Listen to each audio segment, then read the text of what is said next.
Hey, it's Tracy with the Cuyahoga County Chamber of Commerce and Cuyahoga Economic Development Agency here with today's FAQ. Today I have Allie Colvin with the Boyle and Anderson Law Firm with me. Hi, Allie. Hi. Thanks for being here. Allie has a lot of great experience with the State Liquor Authority and liquor licensing processes. So we thought it was a good time, considering all the changes that are happening for bars and restaurants, to talk about new executive orders and what rules they're required to follow. So last week there was an update for bars and restaurants. Allie, can you just talk about what happened last week with that executive order? Yeah, absolutely. So on Friday afternoon, the governor released a new executive order, which covered in pertinent part that they're really looking for licensees to take a lot of the responsibility when it comes to complying with the rules they should be complying with, and also trying to control a little bit more what happens around them. So it became pretty clear last week that the governor was taking a very hard stance on licensees allowing patrons to maybe consume alcohol where and when they shouldn't. Really, it seems like it had a lot to do with what was going on downstate, which is folks that were not complying, whether it was licensees allowing people to sit outside and have alcohol when they shouldn't because they weren't in the right phase yet, or it was about patrons that weren't following the rules and that were doing this themselves. So he, in a few briefings last week, he really started to say, like, I'm going to, I'm going to find a way, possibly to pull your liquor license uh, immediately, if you don't comply with these rules. He luckily stepped back on that a little bit by the end of the week. But between the governor with his new executive order and the chairman of the liquor authority issuing a letter also on Thursday and Friday of last week, it really does seem like they're going to, very likely send out investigators who will probably be undercover, and you probably wouldn't know that they're there, but that are going to be checking up to make sure that everybody's following the rules. And which rules are they going to be checking on specifically? So I would separate that into probably three main categories. One is going to be the New York Forward rules, so the rules issued essentially by the New York State Department of Health. And those are the rules that we think of thinking about, for example, 50% capacity within the interior of restaurants, which I'm sure that a lot of restaurants are familiar with by now. Also, tables being 6 feet apart. So it's those kinds of rules issued by the state. Another category would be the SLA's rules. So it would be, what you would think about normally in a pre-COVID world too, things like underage, making sure people aren't being served underage. And also some newer rules were issued by the liquor authority within the last couple of weeks about how and when you can expand your premises. There's some new guidance on that about how you can expand outward, but you have to do it a certain way.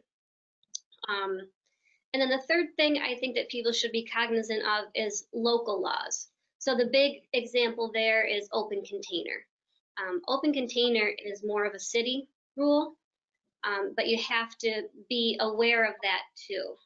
So I would say those are probably the three main categories. So let's say an SLA investigator shows up undercover, looking like a regular patron, and finds that there are violations. What happens at that point? So at that point, eventually, if they did want to bring charges, a licensee would get something written from the liquor authority stating that they're going to bring charges. I think a couple things that are important to keep in mind when these investigators come around, and part of the reason that everybody should be vigilant right now, not just for themselves, but also, for the folks around them, is a lot of times what happens is, let's say an investigator is sent out for a specific reason. Somebody, let's say, made a complaint about violating these social distancing guidelines. I think it's really important to keep in mind at that point, they're there at they're there, right, to investigate that issue, but they're more than likely going to look around for other things. So, for example, do you have all of your postings up that you should have? Is your liquor license posted? Um, were there changes made that you didn't report to the liquor authority that you should have reported to the liquor authority since you first applied? So it's fair to say that when they come out, they will more than likely be looking around for other things, and that's when you can really, not meaning to, you can really kind of step in it, so to speak. It can get bad from there. Yeah, and you've also made the point to me that if an SLA investigator comes out because of a complaint at one business, they'll probably stop by other businesses while they're in town. Yeah, I would say, it's not a foregone conclusion, but especially in a city as small as ours, and especially if you think of, how some of our restaurants and bars are in close proximity to one another. If they're coming out for one, I don't think it's a stretch at all that they'll hop to your neighbors as well, or eventually, make their way to you as well because they're in town. Right. And so as everything's changing, because things can change on a day-to-day basis in this realm, what resources should our bars and restaurants be paying attention to and keeping an eye on? Yeah, so I think that especially lately, the liquor authority has done a really good job trying to keep licensees updated. They actually have multiple different pages on their website that you can click on for guidance and for FAQ, and they do update those. Like I said, it seems to be pretty regularly. So that website, sla.ny.gov, I've found to be very helpful.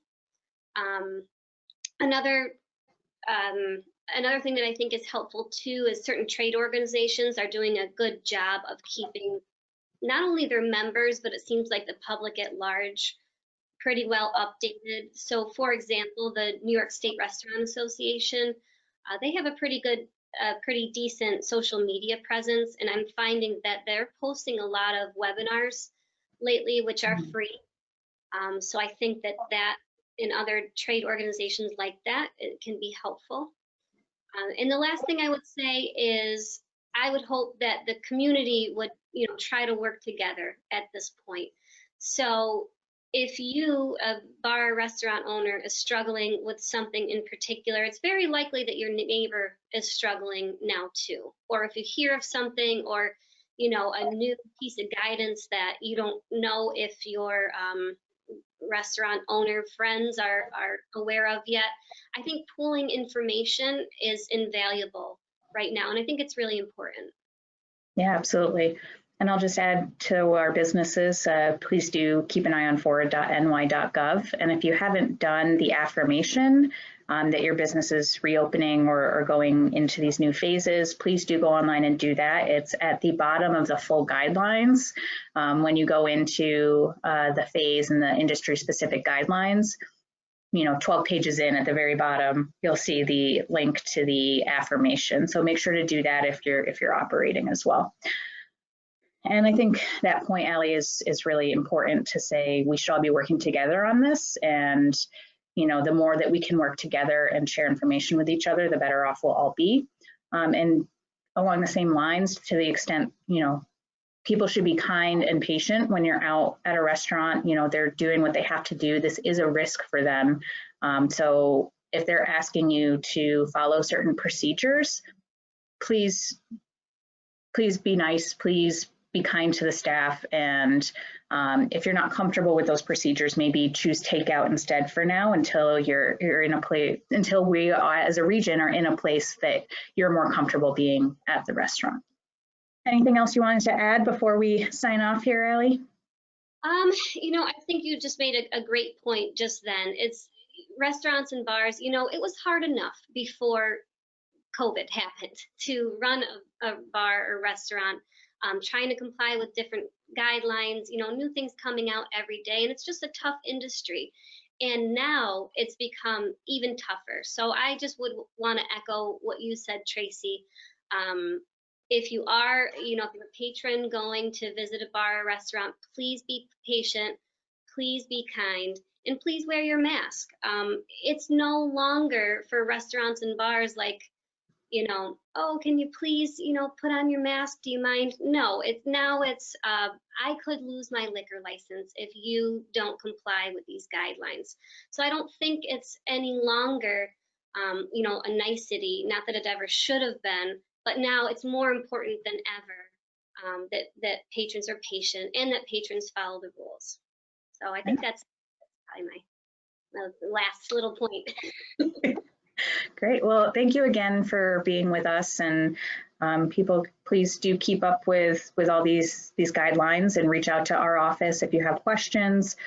We can help to work through any questions or confusion you might have about some of these guidelines. So stay in touch, be safe, and good luck with all that's happening. We're excited to see the activity out in the community again, but we're looking forward to getting back out there and seeing everybody again soon.